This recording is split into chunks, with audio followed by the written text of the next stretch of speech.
How to install the BINGO Evo rear facing.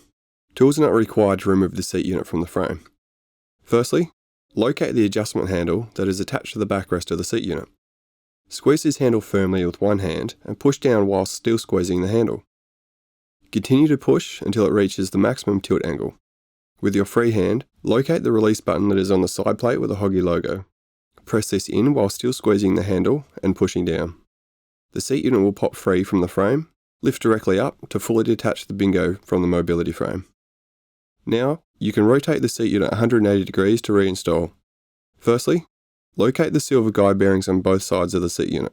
These will need to line up with the Scantling receivers on the stroller base. Once you have the seat unit in place, squeeze the lever and adjust until the desired angle is achieved and release the handle.